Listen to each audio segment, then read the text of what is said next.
Mais, Monsieur Benoît, je ne contredis pas votre idée, bien sûr, mais il y a aussi des enseignants comme ça. Vous pouvez le voir, il est en train de vous enseigner, il est de votre domaine, et comme vous venez de le dire, ceux qui vous enseignent dans votre sciences commerciales et autres. Mais vous allez trouver que l'enseignant lui-même n'est pas dans ce qu'il vous enseigne. Et étant élève, parce que nous aussi, on aimerait voir d'abord le maître, celui qui nous transmet et la connaissance ou bien les compétences. Et on aimerait aussi le voir entreprendre. On aimerait aussi le voir appliquer tout ce qu'il est en train de nous enseigner là. Et puis, ça va nous donner aussi l'envie de dire que non, oui, comme ça, moi, je serai comme mon maître. Comme ça, je vais les dépasser. Mais si on voit d'abord le maître lui-même qui nous enseigne, il n'est pas dans ça. Peut-être qu'il dénigre d'abord ce qu'il vous enseigne. Il vous dit, bon, je vous enseigne aussi si c'est comme ça. Moi-même, je regrette d'avoir fait ça et d'avoir fait peut-être les sciences commerciales. Mais quand même, il est en train de vous enseigner. Vous savez que ça donne quand même... Déjà, un enseignant qui regrette d'avoir fait son domaine, c'est pas un bon enseignant. Peut-être qu'il les regrette parce qu'il n'est pas bien payé. Non, bon, déjà, il ne faut pas confondre les objectifs de vie, de la vie de tout le monde et les études. L'enseignant avait son objectif de vie lorsqu'il étudiait.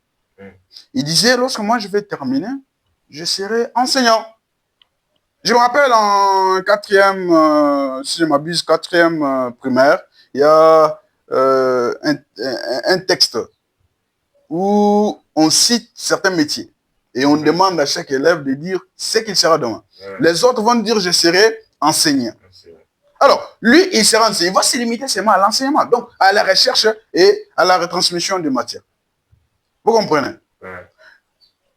Alors, l'élève qui est sur le banc de l'école, c'est à lui de voir s'il sera aussi enseignant ou pas. S'il lui dit que non, moi je vais embrasser l'entrepreneur, alors on va vous aider à entreprendre. Il ne faut pas voir la vie de l'enseignant pour dire que non, mais lui n'a pas entrepris, il va m'apprendre l'entrepreneur comment. Non, non, ça ne se passe pas comme ça.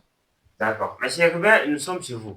Et j'aimerais d'abord savoir, vous avez dit que peut-être que nous reprochons aux enseignants, ou bien peut-être que les enseignants ne sont pas, j'essaie de me rappeler ce que vous venez de dire. Est-ce que vous pouvez entrer en profondeur de votre idée et la défendre? Le problème, c'est que bon, j'ai compris ce que mon frère a dit là. Il faut savoir que tu ne peux pas mener quelqu'un là où toi, tu n'es jamais arrivé. Ok. Si toi, d'abord, tu ne parviens pas à entreprendre, qu'est-ce qui va me prouver que l'idée que tu vas me donner là est bonne? Mais aujourd'hui, déjà, avec la nouvelle technologie de l'information et des communications, il y a possibilité d'avoir l'idée de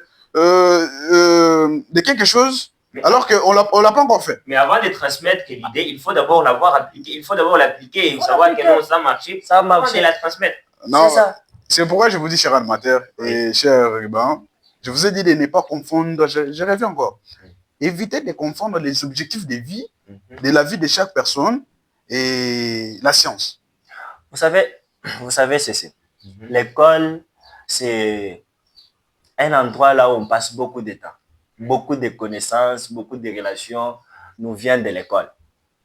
Maintenant, si le professeur n'est pas en mesure de le transmettre là-bas, donc n'a pas tu sais quoi? Tu peux me transmettre la théorie, c'est pas ça la pratique. Il fallait d'abord que tu m'amènes là où tu es déjà arrivé. Et déjà, tu peux pas être le professeur de la mécanique, mais tu n'as jamais fait la mécanique, je t'ai jamais vu. Apprends-moi la pratique.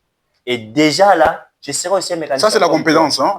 Ce dont vous êtes en train de parler, c'est la compétence. Et surtout dans le système LMD, on a besoin des compétences, surtout dans des domaines techniques. Prenons l'exemple comme ceux-là qui font ESI, les ingénieurs et autres. Ils ont besoin des compétences plutôt dans tous les domaines, on a besoin de compétences. Oui, bien sûr, on a besoin.